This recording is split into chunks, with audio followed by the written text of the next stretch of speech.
सुना। आज की ये वीडियो है जिसमें हम सीखने वाले हैं आदर्श गैस समीकरण को समझने वाले हैं एवं साथ ही साथ यहाँ पे छोटे से जो हमारा नियम है एवोगैड्रो का नियम, इसे भी हम इसी वीडियो में दोस्तों समझेंगे। क्योंकि दोस्तों जब हमने पार्ट 1 वीडियो बनाया था जिसमें सभी गैसी नियम को हम समझने वाले थे, वीडियो लंबी हो गई थी, इसलिए बचे कुछ दो गैसी नियम, आदर्श गैस समीकरण व एवोगैड्रो का नियम, इसे दोस्तों हम इस वीडियो में कवर कर देंगे, जो कि आपका पार्ट नंबर 2 होगा। अगर आप उन तीनों नियम को भी समझना चाहते हो, बॉयल, चार्ल्स एवं गैलुसिक के नियम को, तो मैं उस नियम को समझा भी दिया था और ऐसी ट्रिक आपको वहां पर उस वीडियो में बताई थी जिससे आपको वो नियम याद भी हो गया था जिंदगी भर के लिए। ओके, और उस ट्रिक का भी अप्लाई हम इस वीडियो में करेंगे ही गैस आदर्श समीकरण निकालने के लिए। और बाकी जो हमारा एवोगैड्रो का नियम है, इसे भी दोस्तों 3-4 मिनट में समझ लेते हैं। बहुत ही बढ़िया दोस्तों हमारा ये नियम है, बच्चे समझ नहीं पाते इसलिए वो दोस्तों नहीं फील कर पाते एक्चुअली इस नियम में कहा क्या गया है। तो हम आपको एनिमेशन के थ्रू इस नियम को समझाएंगे। ओके, तो आदर्श गैस समीकरण के 4 महत्वपूर्ण अंक के प्रश्न भी इसी वीडियो में करेंगे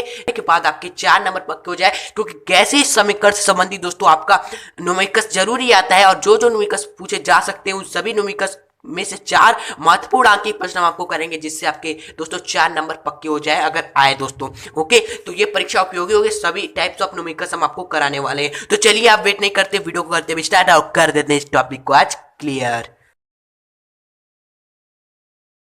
दोस्तों समझते हैं हम एवोगैड्रो के नियम को। ओके, एवोगैड्रो का नियम हमारा चौथा नियम है, आप सभी को पता है। इस नियम समझते हैं, इस नियम में कहा गया था, इस नियम में कहा गया कि इस नियमानुसार समान ताप तथा ताप पर समान आयतनों में गैसों की अणुओं की संख्या समान होती है। देखिए इतना छोटा सा ये दोस्तों क्या है नियम है, लेकिन अगर आप इसको अच्छी समझोगे तो आपको एक्चुअली फील आएगा इस नियम का। ओके, तो आइए एनिमेशन के थ्रू इस नियम को आपको समझाते हैं। तो ये रहे दोस्तों आपके एवोगैड्रो। इन्होंने क्या नियम दिया कि समान ताप तथा दाब यानी कि एसटीपी पर का मतलब ही होता है समान दाब भी हो और समान ताप भी हो। ओके, तो सिंपली क्या ये नियम है, एसटीपी पर समान आयतनों में गैसों के अणुओं की संख्या समान होती है। यही इन्होंने दोस्तों नियम दिया, ये हमारे साइंटिस्ट ने। ओके, तो आइए देखिए यहाँ पर क्या लिखा हुआ है, एसटीपी पर समान आयतन, यानी कि एसटीपी पर अगर हम 3 पात्र, मान लीजिए आपके सामने ये 3 पात्र हमने ले लिए, बीकर हमने ले लिए, एसटीपी पर दोस्तों है, किस पर है, एसटीपी पर यानी समान ताप एवं दाब पर है। एसटीपी पर हमने 3 पात्र ले लिए हैं और यहाँ इनके नियमानुसार यहाँ पर लिखा हुआ है समान आयतन, यानी कि इन तीनों का जो वॉल्यूम है वी आयतन वो क्या है, इक्वल है। जब इनका एसटीपी पर समान आयतन वाले पात्र अगर हम लेंगे तो उन पात्रों में गैसों के अणुओं की संख्या समान होती है एसटीपी पर। तो हमने एसटीपी पर समान आयतन वाले पात्र भी ले लिए हुए हैं। तो अगर हम उन तीनों पात्र में कोई भी गैस भर दे रहे हैं, जैसे पहले वाले गैस में हमने H2 हाइड्रोजन गैस भर दिया, दूसरे वाले पात्र में हमने ऑक्सीजन गैस भर दिया और तीसरे वाले पात्र में हमने नाइट्रोजन गैस भर दिया, तो इन्होंने नियम कहा है कि एसटीपी पर समान ताप तथा दाब पर समान आयतनों में गैसों के अणुओं की संख्या समान होती है। यानी कि तीनों एसटीपी पर है पात्र एवं उनकी आयतन भी समान है, तो उनमें जो जो भी दोस्तों गैस होंगे, हाइड्रोजन, ऑक्सीजन एवं नाइट्रोजन, इनमें दोस्तों अणुओं की संख्या क्या होगी, बराबर होगी। यानी कि जितने अणु दोस्तों पहले वाले पात्र में होंगे हाइड्रोजन के, उतने ही अणु दोस्तों ऑक्सीजन वाले पात्र में भी होंगे गैस वाले, और उतने ही अणु दोस्तों नाइट्रोजन गैस के भी होंगे जो कि हमारे पात्र नंबर 3 में रखा हुआ है। तो सिंपली तीनों में दोस्तों हमारे क्या है, गैसी अणु वो की संख्या क्या है, समान है। अगर पहले वाले पात्र में हमारे n अणु है हाइड्रोजन के, तो दूसरे वाले पात्र में भी हमारे ऑक्सीजन के भी n ही अणु है, तीसरे वाले पात्र में भी हमारे दोस्तों नाइट्रोजन के भी n ही अणु होंगे। ओके, तो यही एवोगैड्रो का दोस्तों नियम है, जिन्होंने साफ साफ कह दिया अगर आप दोस्तों 3 पात्र ले लोगे, आपने 3 पात्र ले लिया और तीनों का दोस्तों जो क्या है आयतन समान है, और दोस्तों जब आयतन समान है और तीनों पात्र एसटीपी पर है, ये भी बात ध्यान में रखना है, तीनों पात्र एसटीपी पे हो तो उनमें जो भी गैस होगी, अगर आपने इसमें O2 भर दिया, H2 भर दिया, N2 भर दिया, तो तीनों में अगर नंबर्स ऑफ मोल या अणुओं की संख्या क्या होगी, समान होगी। जितने अणु इसमें होंगे उतने ही अणु इसमें होंगे, उतने ही अणु दोस्तों इसमें भी होंगे। नंबर्स के क्या होंगे, सभी में बराबर ही होंगे। यानी कि इस नियम से यहाँ पर निकला कि जो आयतन होता है, इस नियम से हमें क्या मिला कि दोस्तों जो हमारा आयतन होता है वो डायरेक्टली प्रोपोर्शनल होता है या समानुपाती होता है एन के। यही दोस्तों इनका क्या है, नियम है। आशा है ये नियम आपको समझ में आ गया होगा। इस नियम को दोस्तों हम कैसे यूज कर सकते हैं, जैसे दोस्तों आपको एग्जाम में क्वेश्चन आ गया कि ये 2 पात्र है, दोनों का आयतन भी क्या है, समान है, वॉल्यूम क्या है, ये भी 1 लीटर है हमारा, ये भी 1 लीटर है। ओके, और ये दोनों पात्र में जो आयतन है वो हमारा एसटीपी पर है, तीनों पात्र क्या है, एसटीपी पर है, समान ताप तथा दाब पर है। ओके, और कहा गया कि इसमें आपके क्या है, हाइड्रोजन गैस है, इसमें आपका ऑक्सीजन गैस है, और ये आपसे कहा गया कि हाइड्रोजन गैस में नंबर्स ऑफ मॉलिक्यूल, यहाँ पर हाइड्रोजन गैस में नंबर्स ऑफ मॉलिक्यूल्स या नंबर्स ऑफ मोल कह सकते हो n को, वो कितने हैं दोस्तों 1.5 मोल है। ओके 1.5 इसमें मोल है। ओके मोल कितने हैं 1.5 है। तो आपसे पूछ दिया जाए कि इसमें ऑक्सीजन वाले गैस में जो कि जिस पात्र में ऑक्सीजन गैस के नंबर्स ऑफ मोल कितने होंगे, ये कितने होंगे। तो आप सभी जानते हो कि यहाँ पर एसटीपी पर किसी भी समान आयतन वाले दोस्तों पात्रों में समान आयतन वाले पात्र बीकर है तो उनमें ऐसे अणुओं की संख्या समान होती है, अणुओं की संख्या या फिर आप मोल कह लो, दोनों ही इक्वल होंगी। तो अगर इसका 1.5 मोल है तो ये भी ऑक्सीजन भी कितना होगा 1.5 मोल होगा। ये आप कैसे बताओगे, आप लिख दोगे यहाँ पर एवोगाड्रो के नियमानुसार। ओके तो ये हो जाएगा आंसर आपका। तो आई होप एवोगाड्रो का नियम आपको अच्छे से फील हो गया होगा, समझ में आ गया होगा। ये जो नियम का फॉर्मूला है V समानुपाती होता है N के, ये आपको याद रखना है, आपको काम देगा अभी जस्ट। अब इसके बाद सेकेंड है हमारा आदर्श गैस समीकरण। ओके ये पांचवा है, लास्ट है हमारा गैसी समीकरण या गैसी नियमों का। ओके दोस्तों ये हमारा क्या है प्रोफेशनल हमारा दोस्तों क्या है गैसी समीकरण है। आदर्श गैस का जो समीकरण है वो हमारा प्रोफेशनल समीकरण है, जिसे बायल चार्ल्स तथा एवोगाड्रो के नियमों को जोड़कर प्राप्त किया जाता है। यानी कि जो जो नियम आपने पढ़े, बॉयल का पढ़ा, चार्ल्स का पढ़ा, एवोगाड्रो का पढ़ा, इन तीनों नियमों को जोड़कर एक समीकरण दोस्तों प्राप्त किया गया। बस उसी समीकरण को आदर्श गैस समीकरण कह दिया गया। यानी कि ये जो हमारा दोस्तों आदर्श गैस समीकरण ये कोई नियम नहीं है, ये सिंपली एक हमें इक्वेशन देता है, एक समीकरण देता है, और वो समीकरण आदर्श गैस समीकरण कहलाता है, जो कि बॉयल, चार्ल्स एवं एवोगाड्रो, ध्यान रहे बॉयल एवं चार्ल्स एवं एवोगाड्रो इन तीनों ने जो नियम दिया उसी नियमों को दोस्तों जोड़कर प्राप्त किया जाता है। ओके तो इन तीनों नियम भी देख लेते हैं भाई, बॉयल, चार्ल्स, एवोगाड्रो, और इन्हीं तीनों नियमों को जोड़कर हम आदर्श गैस समीकरण अभी हम खुद ही निकाल लेते हैं। ओके तो बॉयल का नियमानुसार दोस्तों, चार्ल्स का नियमानुसार, एवोगाड्रो का नियमानुसार हम कैसे नियम लिखे हमें तो याद नहीं है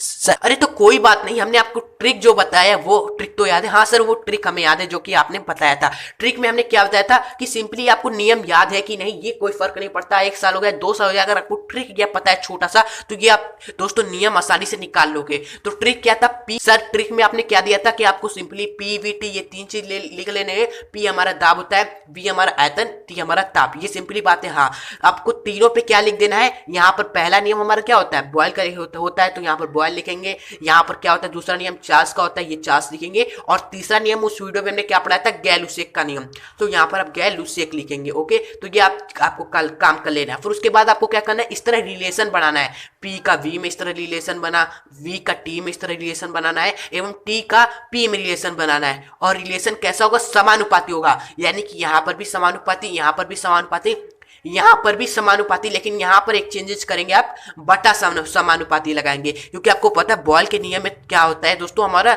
वृत्त क्रमानुपाती होता है, यानी कि 1 बटा में कुछ होता है, इसलिए यहाँ पर आप बटा अनुक्रमानुपाती लगाएंगे। और क्या होता है ये तो अभी हमें ट्रिक से पता ही चल जाएगा। ओके तो सबसे पहले हम क्या निकालेंगे, बॉयल का नियम निकालेंगे। तो बॉयल के नियमानुसार हम लिखेंगे यहाँ पर क्या होता है सर समीकरण कैसे निकाले, तो यहाँ पर समीकरण इस तरह आप निकालेंगे। पहले P का V में बनाएंगे, क्यों, क्योंकि यहाँ पर बॉयल का नियम निकालना है, तो बॉयल हमारा P पे है तो P का V में रिलेशन बनाएंगे। कैसे बनाएंगे, बटा अनुक्रमानुपाती।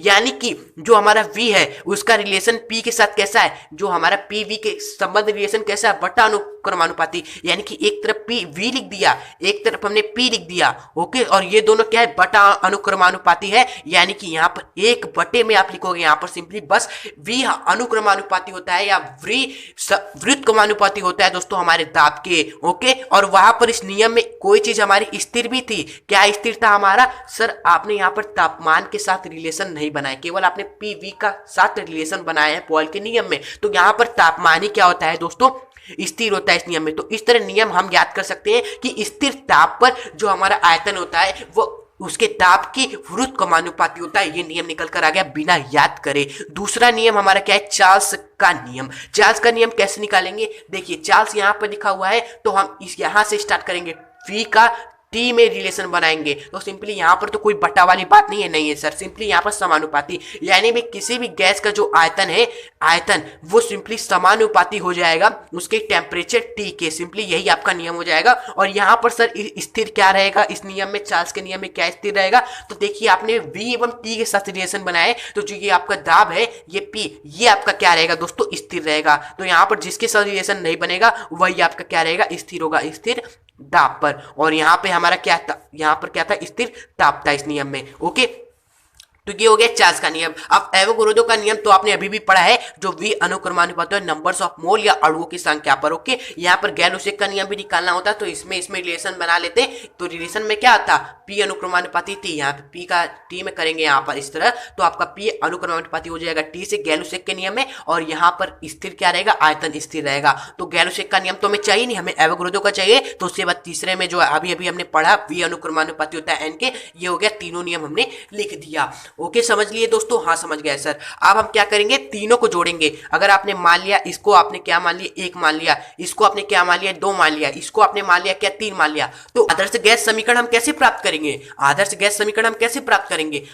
इन तीनों नियमों को जोड़कर ही प्राप्त किया जाता है ना। तो तीनों को जोड़ देंगे इस नियम को, तो यहाँ पर भी v है सर, यहाँ पर भी v है सर, यहाँ पर भी v है सर। तो तीनों को जोड़ेंगे तो भाई v आप एक ही लेंगे। ये नहीं ना कि यहाँ पर v है तो हम 3v कर देंगे, नहीं, हम तीनों को जोड़ रहे हैं, एक ही बना रहे समीकरण। तो यहाँ पर इस तरह हम जोड़ नहीं रहे कि एक इसमें जोड़ा इसमें, नहीं, हम तीनों को एक कर रहे हैं। इसका मतलब क्या है, तीनों को एक ही समीकरण बना रहे हैं। ये आप इसलिए मत मैथ का दिमाग लगा लीजिएगा कि इसको जोड़ देंगे आप, नहीं, इस तरह नहीं। तो आप सिंपली क्या कर रहे हो, तीनों समीकरण को एक समीकरण बना रहे हो। तो यहाँ पर 3v की जगह आप सिंपली एक v लिखोगे और अनुक्रमानुपाती का चिन्ह लगाओगे। यहाँ पर देखिए p है, यहाँ पर t है, यहाँ पर n है, तीनों अलग अलग है, तो भाई तीनों को आप लिखोगे सिंपली। जब तीनों एक ही चीज थी तो हमने एक लिखा, लेकिन तीनों अलग अलग है तो तीनों को लिखेंगे। पहले क्या है, 1/p है, तो यहाँ पर 1/p लिखा। उसके बाद हमारा क्या है, यहाँ पर t है, टेम्परेचर भी लिखा, और यहाँ पर क्या है, n है, ये हमने लिख दिया। ओके, तो जो हमारा p है यहाँ पर अच्छा नहीं लग रहा है, इसको यहाँ पर मल्टीप्लाई में कर देते हैं, तो p मल्टीप्लाई में यहाँ पर सिंपली v हो जाएगा। अनुक्रमानुपाती सिंपली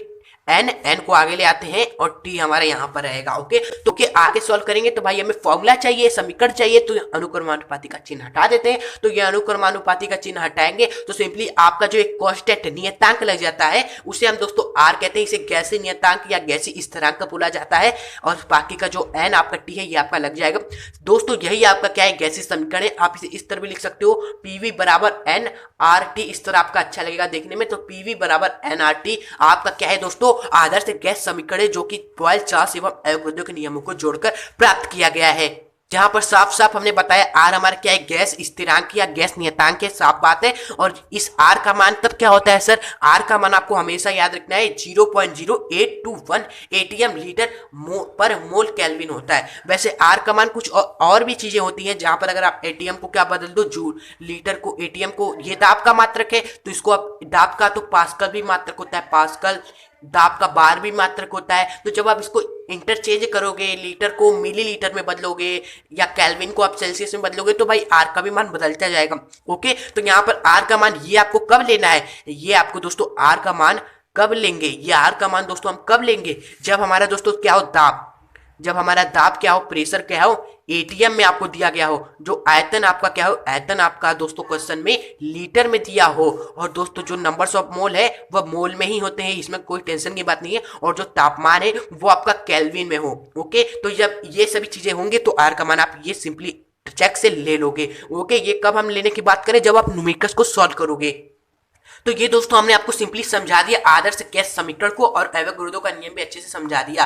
आई होप आपको समझ में आया होगा। ओके, बाकी ये आर का मान जरूर याद रखिए, क्योंकि न्यूमेरिकल्स जब सॉल्व करेंगे तो ये मान हमेशा हम रखेंगे। उसमें क्या होता है 0.0821, 0.0821, 821, केवल उसके आगे जीरो लगा के पॉइंट लगा देना है। याद हो गया? चलिए ठीक है, आप चलिए स्टार्ट करते हैं वो 4 महत्वपूर्ण न्यूमेरिकल, जिससे आपके 4 नंबर या ज्यादा से ज्यादा 6 नंबर के भी आ जाते हैं, वो आपके पक्के होने वाले हैं। तो चलिए अब स्टार्ट करते हैं न्यूमेरिकल को सॉल्व करना। और हाँ, वीडियो अच्छी लग रही हो तो वीडियो को लाइक भी जरूर कर दीजिएगा।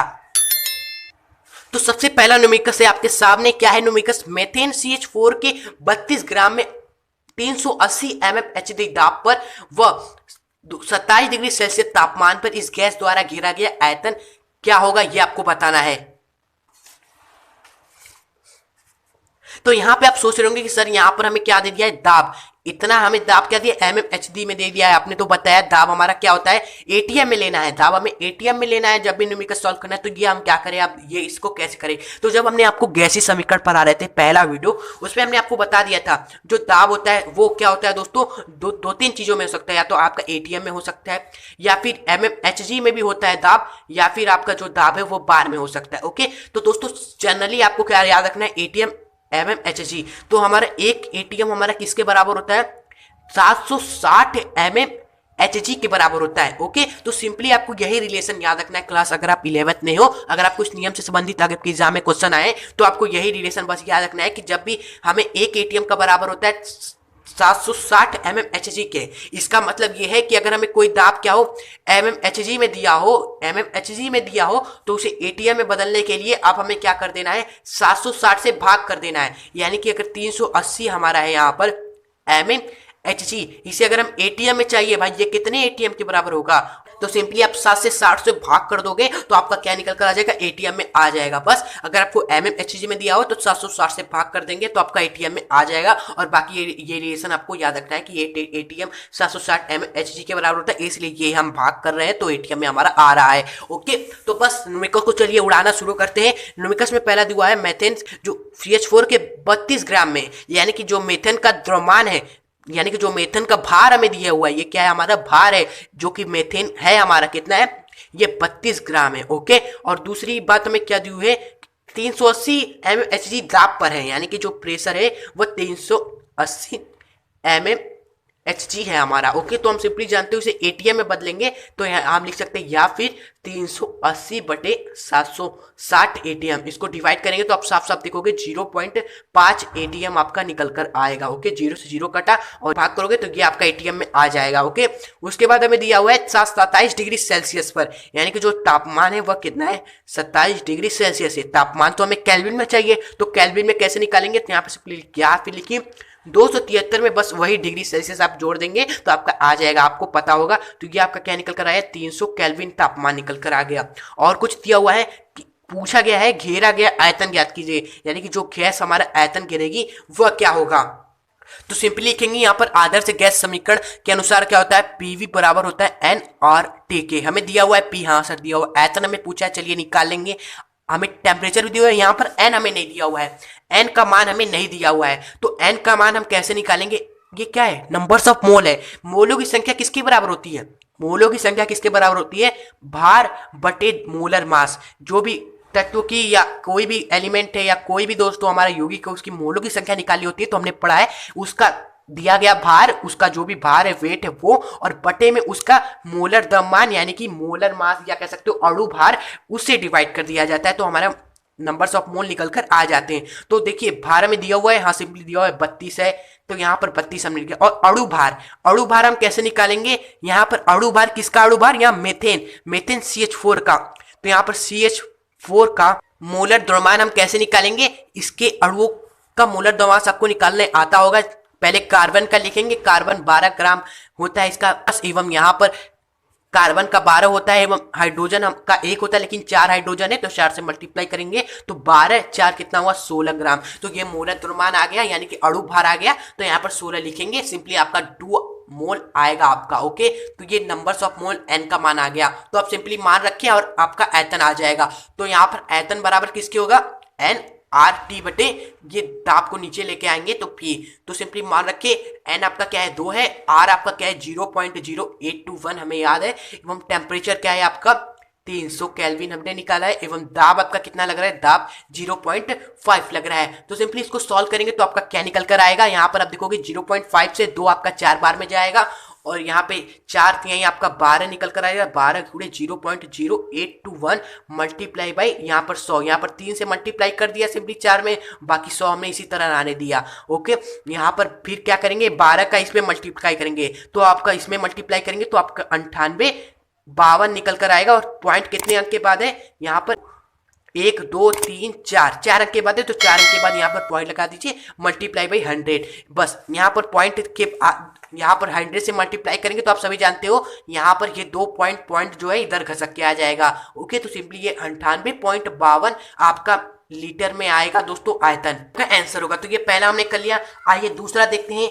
दूसरा न्यूमेरिकल है दोस्तों कि 1 लीटर फ्लाक्स में 1 लीटर फ्लाक्स यानी कि जो आयतन है यहाँ पर आपको साफ साफ दे दिया है, इसका हल करेंगे। यहाँ पर आयतन आपको साफ साफ दे दिया है, आयतन कितना है 1 लीटर है भैया। और दूसरी बात क्या है, 1 लीटर फ्लाक्स में 7.6 इंटू 10 के पावर -10 mmHg दाब पर। अब प्रेशर आपको क्या दिया है, इस तरह थोड़ा घबराहट में थोड़ा आपको खतरनाक तरीके से दे दिया है, लेकिन आपको घबराना नहीं है, बस यही आप एससीसी में दिया है तो हम एटीएम में निकालते हैं हमेशा। तो एटीएम में क्या आएगा आप सभी जानते हो, बस 760 से भाग कर देना है, एटीएम में आ जाएगा। तो कैसे करेंगे सर? यहाँ पर आप देखो यहाँ पॉइंट क्या लगा है, एक अंक के बाद लगा है, तो पहले तो पॉइंट हटा लो जिससे आसानी हो गुणा भाग करने में। तो पॉइंट एक अंक के बाद लगा है, तो यहाँ पर एक जीरो लगा देंगे, पूरे पॉइंट हमारा हट गया।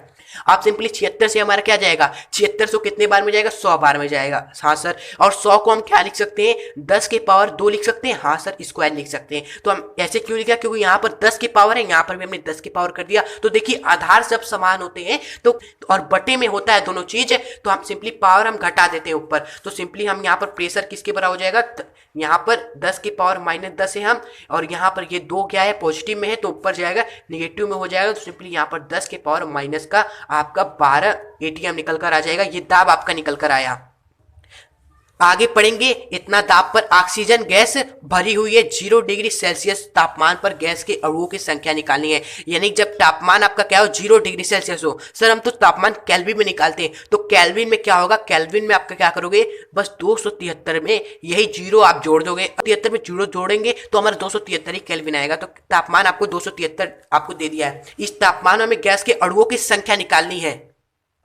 तो अणुओं की संख्या हम कैसे निकालेंगे, ये नंबर्स ऑफ मोल निकालकर उसी में एवोगाड्रो संख्या जो कि 6.022 मल्टीप्लाई बाय 10 की पावर 23 हमारा होता है, इससे मल्टीप्लाई कर देंगे। क्योंकि आप जानते हो कि एन हमारा क्या बताता है भाई, उस गैस के मोल्स बताते हैं, या आप क्या बताता है, मोल बताता है हमें। ओके, जब हमें मोल पता चल जाएंगे तो हम जानते हैं एक मोल में हमारे इतने अणु होते हैं, तो इतना एन मोल में हमारे कितने अणु होंगे, इसी का मल्टीप्लाई कर देंगे तो अणुओं की संख्या आ जाएगी। तो ये हम एन कैसे निकालेंगे, ये हम आदर्श गैस समीकरण से निकालेंगे। तो लिखेंगे यहाँ पर आदर्श गैस समीकरण से, जो हमारा पीवी बराबर होता है एन आर टी के बराबर होता है। तो हमें एन निकालना है, तो सिंपली एन बराबर हमारे काम की चीज क्या होगी, पीवी बटे आर टी होगा। तो पी का मान कितना है, यहाँ पर 10 के पावर हमारा माइनस का 12 है। वी हमें कितना दिया है, 1 लीटर दिया हुआ है, और आर हमारा क्या है, 0.0821 है। एवं टेम्परेचर आपका क्या है, 273 है। यहाँ पर टेम्परेचर 273 केल्विन है। तो इसको डिवाइड करेंगे तो आपका क्या निकल कर आएगा। तो दोस्तों ये कैलकुलेशन वाली चीजें, अगर आपको कैलकुलेशन करना आता है, फिजिक्स का कोई भी कैलकुलेशन हो, बड़ा से बड़ा फिजिक्स का हो या केमिस्ट्री का हो, तो आप सिंपली इसको सॉल्व कर लीजिएगा। आपका अप्रोक्सीमेट 4.5 इंटू 10 के पावर हमारा माइनस का 14 आएगा। ये आपका क्या होगा, नंबर्स ऑफ मोल होंगे, लेकिन हमें अणुओं की संख्या निकालनी है। तो अभी एक काम हमें और करना है, इसे एवोगाड्रो संख्या से मल्टीप्लाई कर देना है। बहुत ही बेस्ट न्यूमेरिकल से हमने आपको कहा है दोस्तों। हम आपको, अगर आपको इससे हार्ड आपके न्यूमेरिकल्स आपके एग्जाम में आ ही नहीं सकते, मैं गारंटी देता हूं। इसलिए दोस्तों न्यूमेरिकल्स को नोट करते चले और लिखते चले। और हाँ, वीडियो को लाइक नहीं किया तो लाइक जरूर करें। तो यहाँ पर अणुओं की संख्या हमारी किसके बराबर हो जाएगी, नंबर्स ऑफ मोल तो हमने निकाली लिए हैं, 4.5 इंटू 10 के पावर -14 है हमारा, और मल्टीप्लाई कर देंगे एवोगाड्रो संख्या। एवोगाड्रो संख्या क्या है, 6.022 इंटू 10 के पावर हमारा 23 है। इसे मल्टीप्लाई करेंगे तो यहाँ पर अब देखो, इसका मल्टीप्लाई सिंपली आप इसके कर दो, इसके साथ इसका मल्टीप्लाई में कर दो, तो 4.5 इंटू 6 इसको 6 आप सीधे मान लो, क्योंकि 0 है यहाँ पर 6 मान लो, जिससे आपको आसानी होगी गुणा भाग करने में। ओके, और मल्टीप्लाई में कर ले, यहाँ पर 10 के पावर -14, और यहाँ पर देखिए आधार समान है तो घातें जुड़ जाएंगी। तो सिंपली 10 के पावर यहाँ माइनस का 14 है, प्लस कर देंगे 23 के साथ। ओके, यहाँ पर देखिए ये सब आपको कैलकुलेशन आपको रफ में करने, एग्जाम में केवल डायरेक्ट आंसर लिखना है, जिससे ये आप देखो करोगे तो आप एग्जामिनर भी कंफ्यूज हो रहे हैं। यहाँ पर 6.022, यहाँ पर 6 आपने क्यों लिखा, तो ये हमने कैलकुलेशन है। ये सभी क्या है दोस्तों, कैलकुलेशन जो आपको रफ में करना है। बाकी एग्जाम में तो डायरेक्ट आपको इसका आंसर लिख देना है। ओके, ज्यादा आपको कुछ नहीं करना है। तो सिंपली यहाँ पर 6 का मल्टीप्लाई में इसके साथ करेंगे तो 6 पंजे हमारा 30 का 0, 3 6 चौक 24, 3 आपका 27 है। ओके, एक दशमलव के बाद पॉइंट है, यहाँ पर पॉइंट लगा दिया, और मल्टीप्लाई भाई हमारे 10 के पावर हमारा क्या है, -14 है, और यहाँ पर प्लस का 23 है। तो ये घटेगा हमारा, तो 23 में से 14 जाएगा तो कितना निकल कर आएगा, आप बताइए। तो आप कहोगे सर हमारा 9 निकल कर आएगा। तो 10 के पावर हमारा क्या है, यहाँ पर 9 है, मल्टीप्लाई बाय 27। ओके, तो सिंपली यहाँ पर हम इसे क्या लिख सकते हैं, इस यहाँ पर पॉइंट 1 लेके आते हैं, तो यहाँ पर 10 के पावर सिंपली आप क्या लिख सकते हो, यहाँ पर 10 लिख सकते हो। ओके, ये देखिए पॉइंट, ये 0 का तो कोई मतलब नहीं है, पॉइंट के बाद कुछ नहीं, सीधे डायरेक्ट हम 27 लिख सकते हैं। हाँ लिख सकते हैं, लेकिन जब हम यहाँ पर 10 से भाग करेंगे तो हमारा जो पॉइंट है लग जाएगा, 2 के बाद 2.7 हो जाएगा। जब हम 10 से भाग करें तो भाई 10 से गुणा भी तो करेंगे, तो यही 10 से गुणा किया तो यहाँ पर 10 के पावर 10 हो गया, और ये पॉइंट बीच में लग गया इस भाग करने के कारण। ओके, तो इस तरह हमेशा लिखा जाता है आंसर वैज्ञानिक संकेतांक में। तो यही आपका क्या होगा, अणुओं की संख्या होगी ऑक्सीजन गैस की। एनसीईआरटी का क्वेश्चन है। क्वेश्चन क्या है, 25 डिग्री सेल्सियस तथा 760 mHg दाब पर एक गैस का 600 ml आयतन घेरती है। आपको टेम्परेचर क्या रखा है यहाँ पर दिया 25 डिग्री सेल्सियस, टेम्परेचर साफ साफ लिखा है। सिंपली आप 273 में इसे जोड़ दोगे 25 मिली आपका 298 केल्विन आएगा। और यहाँ पर दाब देखिए क्या दिया हुआ है 760 mHg। तो प्रेशर आप देखो एमएमएचजी में दिया हुआ है, एटीएम निकालने के लिए 760 को जो है एमएमएचजी में 760 से ही डिवाइड कर दोगे तो सिंपली एक एटीएम आपका दाब आ गया है। और दोस्तों क्या दिया हुआ है, एक गैस 700 ml आयतन घेरती है, यानी वॉल्यूम आपका क्या है, वॉल्यूम आयतन 600 ml में है। तो लीटर में बदलने के लिए 1000 से डिवाइड करोगे, हाँ सर, तो 0 से 0 कटेगा तो सिंपली 0.6 आपका आएगा यहाँ पर। या आप इसे कह सकते हो कितना है, 2 से कटोगे 3 बार में, 2 से कटा 5 मारे तो 3/5 आपका आयतन निकल कर आएगा। और कुछ दिया हुआ है नहीं, कहा गया कि किसी अन्य स्थान पर जहां 10 डिग्री सेल्सियस है वहां पर आयतन 640 ml है, तब वहां का गैसीय दाब होगा। देखिए यहाँ पर आप सोच रहे होगी सर यहाँ पर तो दो सिचुएशन दे रखी है, यहाँ पर देखिए ताप 2 है, यहाँ पर देखिए आयतन भी 2 है। केवल हमसे पूछा गया कि दूसरा यहाँ पर जो दाब, ये पहला है, दूसरा दोस्तों क्या होगा, दाब क्या होगा। ओके, तो यहाँ पर ये सभी क्या है, टेम्परेचर 1 है, ये आपका दाब क्या है 1 है, ये आपका वॉल्यूम क्या है 1 है। सर ये कहाँ का क्वेश्चन आप लेकर आए हो, तो दोस्तों ये आपका एनसीईआरटी का क्वेश्चन है। ओके, तो एनसीईआरटी का क्वेश्चन भी सॉल्व करना जरूरी है ना, क्योंकि एग्जामिनर एनसीईआरटी का क्वेश्चन भी आपको दे सकता है। ओके, तो ये हमने पहले स्थिति में जो ताप था, हमारा जो दाब था एवं जो आयतन था वो हमने निकाल लिया।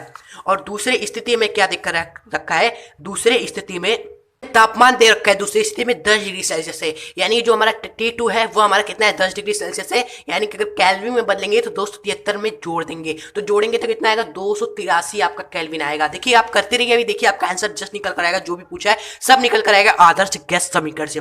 और क्या दे रखा है दूसरी स्थिति में, वहां का आयतन दे रखा है, यानी कि जो V2 है हमारा वो दे रखा है हमारा 640 ml, लेकिन हम लीटर में हमें चाहिए हर चीज, तो लीटर में के लिए 1000 से डिवाइड करेंगे तो यहाँ पर 100 से 10 0 से 0 कटा, और हम काट सकते हैं दोस्तों 4 से, हम कितने बार में, ये 25 बार में जाएगा 100 हमारा, और ये 4 हमारा, एक फिर 6 बार में हमारा 24 लीटर, यानी कि 16/25 आपका लीटर है यहाँ पर। और यहाँ पे जो आयतन नंबर 1 है वह 3/5 है लीटर। ओके, ये हमने दे रखा है। और पूछा है तब वहां का दाब क्या होगा, यानी कि दाब हमें पूछा है, P2 हमें पूछा है ये कितना होगा। ओके, तो हम सभी जानते हैं भाई आदर्श से क्या पता है हमें, जो हमारा पीवी होता है वो nRT के बराबर होता है। तो सिंपली हमें दाब ही निकालना है, तो दाब बराबर क्या होगा यहाँ पर, सिंपली यहाँ पर आप देखोगे nRT बटे हमारा क्या हो जाएगा, V हो जाएगा। ओके, लेकिन यहाँ पर देखिए दो स्थितियां है, पहला स्थिति ये है, दूसरा स्थिति ये है, तो हर चीज के लिए हम अलग अलग लेंगे भाई। हमारा P1 सिंपली यहाँ पर क्या होगा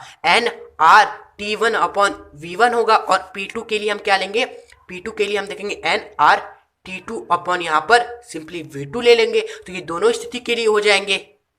तो आप दोस्तों आप सोच रहे होंगे कि यहाँ पर हमने N2 N1 R1 N2 R2 हमने क्यों नहीं लिखा, क्योंकि देखिए केवल हमारे टीवी एवं यही चीजें बदल रही है, केवल N एवं R ये बदल नहीं रहा है, तो सिंपली इसको वही लिखेंगे। ओके, तो हम ये दाब जो हमें P2 पूछा है ये हम कैसे निकालेंगे, इन दोनों को आप डिवाइड कर दीजिए, आपको थोड़ा कॉमन सेंस लगाना चाहिए, ये आप दोनों को डिवाइड कर देंगे सिंपली, तो आप देखोगे आपका आंसर आ जाएगा। एक को डिवाइड कर देंगे 2 से, तो जब आप एक को डिवाइड कर दोगे, यहाँ पर डिवाइड करोगे तो यहाँ पर P1/P2 होगा, ये इसको डिवाइड किया यहाँ से इस वाले को, और यहाँ पर क्या होगा nRT1 अपॉन जो हमारा है V1 बटे nRT2 अपॉन जो हमारा है V2, ये हमने डिवाइड किया। तो सिंपली इसको डिवाइड करने पे क्या मिला भाई, T से तो ये हमारा कट ही गया सिंपली, क्योंकि ये दोनों इक्वल है, और ये V2 हमारा ऊपर मल्टीप्लाई हो जाएगा, तो T1 मल्टीप्लाई बाई यहाँ पर V2, यहाँ पर ये क्या है T1 है मल्टीप्लाई बाई V2, और अपॉन में ये जो T2 है वो V1 के साथ यहाँ पर मल्टीप्लाई हो जाएगा, तो सिंपली T1 मल्टीप्लाई बाई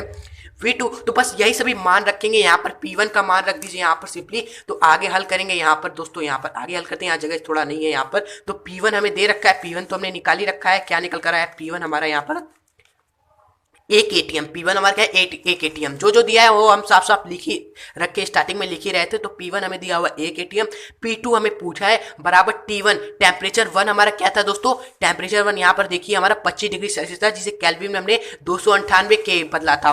तो यहाँ पर T1 आप रखिए, क्या रखें 298, तो सिंपली यहाँ पर T1 हम रखेंगे 298। और जो आयतन V2 क्या है हमारे यहाँ पर 16/25 है, तो V2 अब यहाँ पर रखिए दोस्तों क्या 16/25, और अपॉन में T2 टेम्परेचर 2 हमारा क्या है यहाँ पर, टेम्परेचर 2 हमारा 283, तो यहाँ पर आप रखें 283 मल्टीप्लाई बाई, फिर उसके बाद V1 जो आयतन नंबर 1 से हमारे साथ T2 यहाँ पर मल्टीप्लाई बाई हुआ, वो V1 हमारा यहाँ पर क्या है दोस्तों, आयतन नंबर 1 जो स्टार्टिंग में हमने लिखा था 3/5 लीटर है, तो यहाँ पर आप 3/5 लीटर लिखिए। तो दोस्तों इसको बस आपको सॉल्व करना है, आप थोड़ा माइंड लगाकर कैलकुलेशन वगैरह जो भी आपको आता है सब यहाँ पर लगा के आप P2 का मान यहाँ पर निकाल लीजिएगा। 1/P2 का मान ये है आपका, P2 का मान निकालेंगे तो बस इसको ऊपर नीचे कर देंगे, तो P2 का मान इसको ऊपर ले जाएंगे, इसको नीचे कर देंगे, सॉल्व कीजिएगा। आप कैलकुलेशन आपको करना है, बाकी कॉन्सेप्ट हमने आपको बता दिया है कैसे हमने ये सभी चीजें यहाँ पर P2 का मान हम निकालेंगे। तो सॉल्व करने पे आपका क्या निकल कर आएगा, आपका निकल कर आएगा दोस्तों जो P2 है वो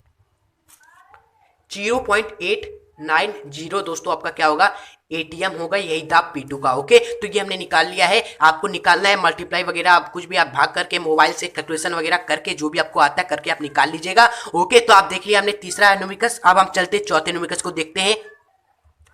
चौथा एवं लास्ट न्यूमेरिकस है आपके सामने। 71 ग्राम पर मोल अणु भार की गैस को 30 डिग्री सेल्सियस पर एक बंद पात्र में रखा गया है। यदि गैस का दाब हमें दे रखा है यहाँ पर इतना Hg है, तो हमें गैस का घनत्व तो निकालना है। ओके, तो घबराइए मत, सब आदर्श गैस न्यूमेरिकस से होगा, गैसेस का कोई भी न्यूमेरिकस है। ओके, तो सबसे पहले जो दिया वो लिखिए, आपका मोलर द्रव्यमान यहाँ पर दिया हुआ है, गैस का भार नहीं दिया हुआ है, ये आपका क्या दिया हुआ है दोस्तों, मोलर मास दिया हुआ है। तो यहाँ पर मोलर मास कैसे हमने पता लगाया, क्योंकि यहाँ पर दोस्तों साफ लिखा हुआ है पर मोल, यानी एक मोल का अणु भार मोलरी द्रव्यमान होता है ना, तो मोलर मास आपका क्या है 71 ग्राम है। और क्या दिया हुआ है, टेम्परेचर दिया हुआ है कितना है 30 डिग्री सेल्सियस। आप सभी जानते हो केल्विन में हमेशा चाहिए, तो 30 को 273 में जोड़ देंगे तो सिंपली क्या हो जाएगा 303 आपका केल्विन होगा। ये हमने निकाल लिया टेम्परेचर। और पूछा गया है एक बंद पात्र में रखा गया यदि गैस का दाब आपका क्या है 1065 mmHg है, लेकिन हमेशा हमें ATM में चाहिए तो 60 से हमेशा डिवाइड कर देंगे, तो डिवाइड करने पे आपका 1.4 ATM आएगा। ये आप खुद करिए कैलकुलेशन, आप खुद करने की कोशिश कीजिए, क्योंकि अगर हम भी कैलकुलेशन करने लगे